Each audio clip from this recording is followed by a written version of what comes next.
the mid-1970s, a shadow fell over the American landscape, specifically across the Pacific Northwest. It was an era defined by a certain innocence, a time when hitchhiking was a common mode of transport for college students, and front doors were often left unlocked. But beneath the veneer of this trusting society, a predator was operating with a level of calculation and mobility that law enforcement had never encountered before. This is not a story about a monster hiding in the dark, but rather a chameleon who walked in the sunlight, masking his true nature behind a facade of charm, intelligence, and normalcy. The case of Theodore Robert Bundy remains one of the most significant chapters in the history of American criminal justice, not merely for the magnitude of the tragedy, but for how it revolutionized forensic science, years police cooperation, and the public's understanding of the psychopathic personality. To understand the impact of these events, one must first look at the environment in which they began. Seattle, Washington, in 1974, was a vibrant hub for young people. The University of Washington was a center of learning and social activity. However, as the year began, a disturbing pattern emerged.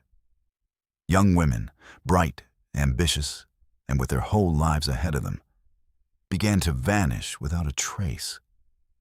These were not runaways. They were students leaving libraries, women sleeping in their basement apartments, and individuals walking to their cars. The disappearances were sudden, leaving behind no witnesses and virtually no physical evidence. The police were baffled. At the time, there was no centralized database connecting crimes across different precincts, let alone different states. Serial murder was a term that had not yet entered the common lexicon of the average detective. They were looking for a scruffy outsider, a drifter, or someone who looked visibly dangerous.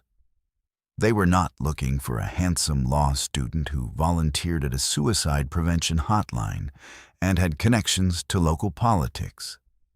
This cognitive dissonance, the inability to reconcile a polite, well-dressed man with the acts of a brutal killer, was the perpetrator's greatest weapon. The investigation truly began to gain traction, albeit slowly, around Lake Sammamish State Park in July 1974. On a crowded summer day, amidst thousands of sunbathers and families, two women disappeared within hours of each other. This time, however, there were witnesses. Several people reported being approached by a young man, attractive and clean-cut, who had his arm in a sling. He would politely ask for assistance in unloading a sailboat from his car, a Volkswagen Beetle. He introduced himself simply as Ted. This was the first major break.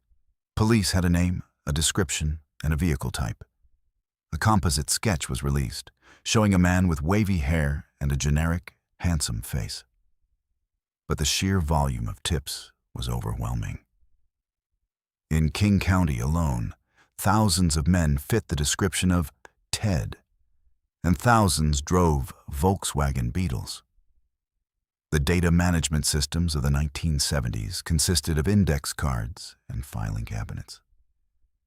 As detectives manually sifted through the leads, the perpetrator slipped through the net, moving his hunting grounds to avoid capture. And the narrative of this case is geographically vast, shifting from Washington and Oregon to Utah and Colorado. This mobility was intentional. By crossing state lines, the perpetrator exploited the lack of communication between law enforcement agencies. When the disappearances stopped in the Pacific Northwest, they suddenly began in Utah. It was here, in late 1974, that a crucial error was made by the attacker, leading to the first crack in his armor. In Murray, Utah, he attempted to abduct 18-year-old Carol DaRonch. Masquerading as a police officer, he convinced her to get into his vehicle. However, DaRonch fought back. In a moment of extraordinary courage and adrenaline, she managed to escape the vehicle and flag down a passing motorist. Her survival was pivotal. For the first time, Minas police had a living witness who could testify to the predator's modus operandi, his vehicle, and his face. She described the handcuffs he tried to use and the crowbar he wielded. Her testimony would eventually become the thread that unraveled his entire tapestry of deception. Despite this close call, the suspect remained free, continuing his pattern of violence. But the net was tightening. In August 1975, a Utah Highway Patrol officer spotted a Volkswagen Beetle driving suspiciously in a residential area in the early hours of the morning.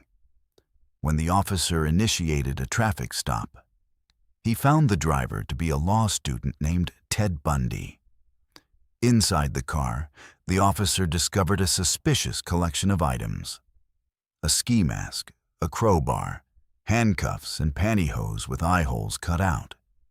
While these items were not illegal to possess individually, yet collectively they painted a sinister picture. Bundy was arrested, initially for possession of burglary tools. This arrest allowed detectives from different states to finally connect the dots. The Ted from Washington, the man with the Volkswagen, and the attacker in Utah were the same person. Carol DaRonch identified him in a lineup, leading to a conviction for aggravated kidnapping. It seemed, for a moment, that justice had been served. He was sentenced to prison, but the legal saga was far from over. As investigators dug deeper, they began to build a murder case against him for a crime committed in Colorado. He was transferred to Aspen to stand trial. It was here that the suspect's arrogance and desperation manifested in two brazen escapes. Events that would turn the manhunt into a national spectacle. The first escape occurred in June 1977. Acting as his own attorney, a right he insisted upon due to his law school background, he was allowed access to the courthouse law library without shackles. Seizing a moment when the guard was distracted, he jumped from a second-story window and vanished into the mountains. For 6 days, he evaded capture in the dense wilderness before being apprehended, tired and hungry, driving a stolen car. He was returned to custody, this time in a jail in Glenwood Springs, Colorado. But the security measures were insufficient for a man of his determination. Over several weeks, he ceased eating to lose weight, allowing him to fit through a small opening in the ceiling of his cell. On New Year's Eve, 1977, while the jail staff was operating with a skeleton crew, he crawled through the ceiling crawl space, for he dropped into a closet in the jailer's apartment and walked out the front door. By the time his absence was discovered the next morning, he was already on a flight to Chicago, eventually making his way to Tallahassee, Florida. The Florida chapter of this investigation is perhaps the most tragic and scientifically significant.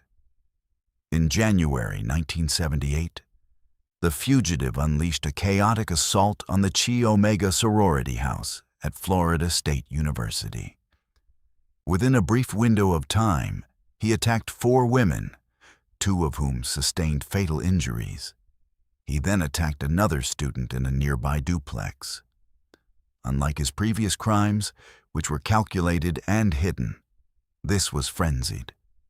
In his haste, he left behind a critical piece of evidence that would ultimately seal his fate: a distinct bite mark on one of the victims. In the late 1970s, and forensic odontology, the study of dental evidence, was a developing field. It had never been used as the primary evidence to secure a death penalty conviction in a high-profile case. Investigators meticulously documented the injury, recognizing that the perpetrator's teeth had unique characteristics. If they could find the suspect, they could match his dentition to the wound.